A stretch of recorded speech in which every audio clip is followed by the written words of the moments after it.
Hey, it's me, MLB. Here is chapter 2 of You Had Me at Hey, and this one is titled FML. You saw that? You squeaked embarrassedly as you covered your mouth with your hands. She hummed, blowing another bubble with her gum. I like a girl with balls, she added with a closed-lipped smirk. You had absolutely no comeback to that, so you just stood there looking stupid. I'll take these, Jirou said, looking back at the box of drumsticks in hand. Sure, you stammered, walking past her to head back to the counter, giving her another side glance up and down as you passed her. She followed you back to the counter and paid for the drumsticks before giving you a small closed-lipped smile. Laters, she said with a small smirk as she turned to go. You watched her walk to the door of your shop and leave before slumping down on the counter with a love-struck look in your eye. Oh, there goes my wife, you thought with a chuckle. How hot was she though? Just my type. That night you were in bed watching anime on your laptop when you remembered you had a music assignment due the next day. Oh gosh, I should do that before it gets too late and I fall asleep. You thought as you continued to lie there watching the laptop screen, not even moving or in any way indicating that you were going to act on your thoughts. I can't mess this chance up because if I fail this assignment, I fail that class and I have to do it next year. The next thing you knew, it was morning. Oh no, you rasped as you woke up. Oh crap, the assignment. You looked at your bedside clock and screamed again. I was supposed to be at school 10 minutes ago. Having fallen asleep while watching anime last night, you'd forgotten to set your alarm for the next morning.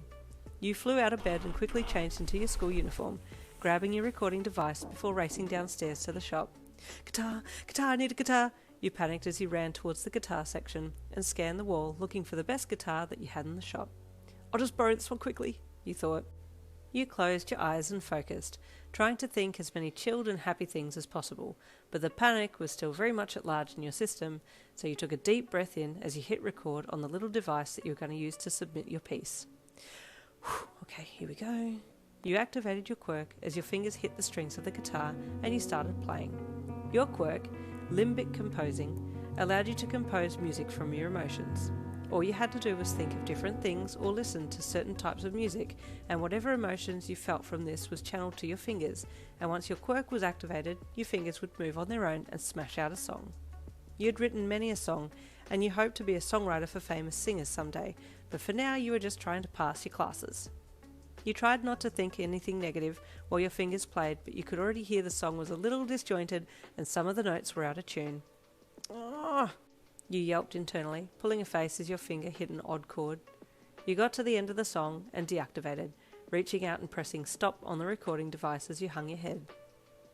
Man, I really hope they accept this, you thought as you hung the guitar back up on the wall and picked up the recording device before running back to your house upstairs, above the shop, grabbing your bag and a sweet bun for breakfast, then racing out the door and heading off to school. Miss Lynn, can I have a word with you? Your teacher called out to you as you stood up to leave at the end of class that day. It's about your submission, she said. Your heart sank. Sure, you replied flatly as you walked up to the teacher's desk. Miss Lynn, the teacher said, pushing her glasses up onto her nose. I listened to your piece earlier. Yeah? You asked hesitantly. I am sorry, but we have had to fail you, she said bluntly. I know you have so much more to give us than what you submitted today. You hung your head in shame. This is the second time we have given you another chance, and if you are not going to take this seriously, then you will have to suffer the consequences, she said, crossing her arms across her chest. Yes, miss, you mumbled as you stared at the floor, tears welling up in your eyes.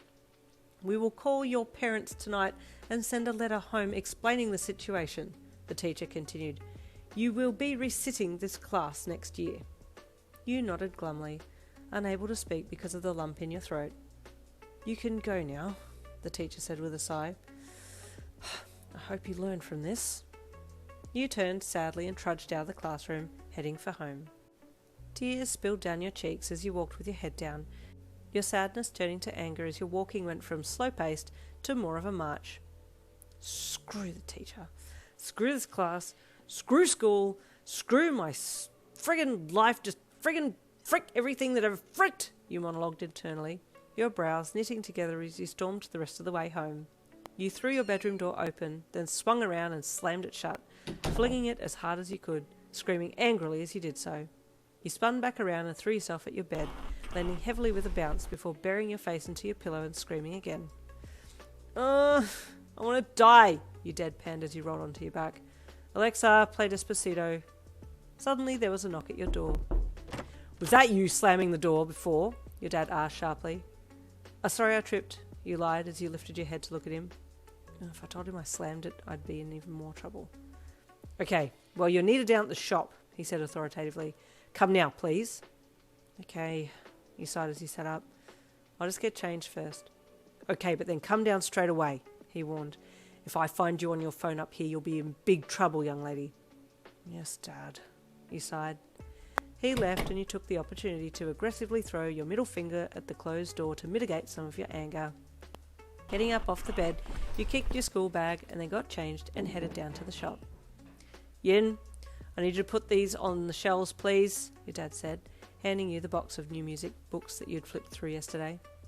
Okay, you said flatly, as you took the box from him and headed to the shelves to stack them. Your whole demeanour was different from the day before, and your shoulders slumped as you worked, crouching down to start on the lower shelves first. Had a bad day? A voice asked from behind you.